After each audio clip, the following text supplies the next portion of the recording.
Is the Artisan pad worth $100? Let's talk about it. I want to start off by saying that nobody needs an Artisan mouse pad. This is just for somebody who wants to really squeeze every ounce of competitive gain from their mouse pad, or just somebody who's overall just invested in the hobby and wants the best of the best. Now, to start off, let's go with the Artisan Zero. I've had this pad now for about a year, and I have it in the extra soft and the extra large. The extra large size comes in at 490 by 420 millimeters with 4 millimeter thickness. I believe the mid is the only one that is 3 millimeters in thickness. Now, I would always recommend an extra large. You just are getting more bang for your buck, and it's not that much cheaper to go from a large to an extra large. So you may as well take that extra mouse pad size unless you don't have the space on your desk. Now, the Zero is known to be the more control-focused pad of the Artisan lineup, and that really shines through. The pad feels very stable and almost feels like it's guiding you to have better mouse control. You can just really dig into the pad and just make smooth motions without any type of hiccup. It's also extremely soft to the touch. It feels like you're truly just resting your wrist on some kind of pillow, like a memory foam pillow, especially in the extra soft edition. Now, if you're someone who experiences shaky hands, then this is going to really help eliminate that while you're gaming. It's also really great with tracking and making those micro adjustments to line up those headshots. And whilst tracking, you don't feel any kind of delay. It's just buttery smooth, and it is, for the most part, I would say always consistent, with one or two caveats, and we'll get into that shortly. Now, a lot of people say this is geared towards mainly tack shooters, but I would slightly disagree. I think the Artisan Zero can really be used in any game, whatever it may be, whether that is Apex or Fortnite or a tack shooter like Valorant or CS. It really doesn't matter. Like, the Artisan pads, for the most part, the Zero, the Hien, the Hayata Atsu, they're very diverse. I would not get so caught up in thinking that those pads are specific for only one type of game. Now, with that being said, I would say that the Zero is the more versatile lineup, and I think it's going to apply to most people.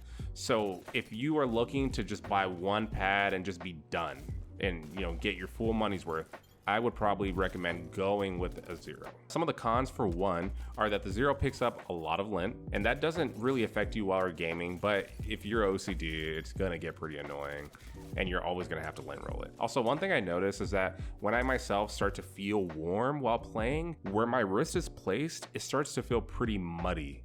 And you can kind of feel that resistance to move your arm and move your wrist when your body starts to run warm. But it's just something to be aware of, because if you're someone who does sweat profusely and really, really runs hot, it could feel a little muddy for you at times. But if you're someone who wears a sleeve, this is not going to be much of an issue. Now, the Artisan Hien, I've been using that for about 2 weeks now, and just right off the bat, I'm going to say that I like it more than the Zero. The Hien is definitely going to be my new main going forward. I have the Hien in soft and extra large, and the only noticeable change between the soft and the extra soft that I've really come across is that the extra soft just allows you to dig your wrist into the pad a lot more. I personally will be ordering soft going forward. I just feel like it's a little less cushiony, and it gives me just a little better and a little more of a consistent tracking experience. With that being said, I'm also comparing two different densities on two different types of pads, so keep that in mind. Now, the Hien's also known to be more of a fast pad and great for track heavy games, which I do agree with. Tracking with the pad feels very smooth and feels very instant, but the pad also has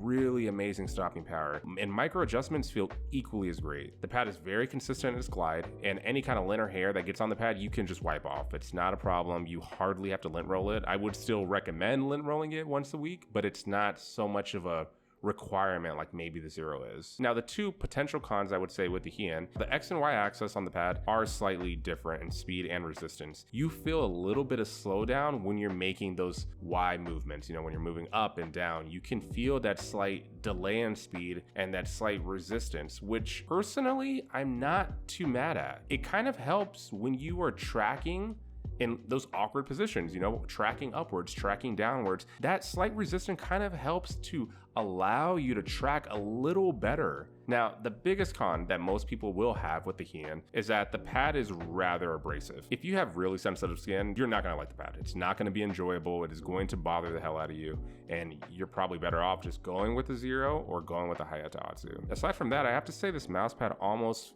feels perfect. The stopping power of the pad is really great, and it's a little better than Zero in my opinion. I also feel like it's a little more consistent when it comes to the heat. You're also able to track a little better than the Zero, as well as micro adjustments feel a little more effortless compared to the Zero. If you really want something that is slightly more abrasive because it helps you control better when you're gaming, then maybe you do want the Hien. And the Hien, I feel like, is a mouse pad that is going to take somebody who already has good aim and it's going to help improve it. Versus the Zero, I feel like it's meant for someone who is needing assistance with their aim, wants a little bit of that extra traditional control sense to kind of help them aim better and control their aim better and be able to dig more into the pad and be able to track a little more controlled. That's what I feel like the Zero is gauged towards. So if you feel like you're somebody who has already exceptional aim and you just want something to kind of go along for the ride and make your aim better, I would say get a Hien. If you feel like you are struggling with your aim and you want a pad that's going to help you control that aim better, I would say go with the Zero. Either way, you really can't go wrong with either pad. It's just going to come down to preference and comfort for some people. Anyways, guys, I hope you enjoyed the video. If you did, feel free to subscribe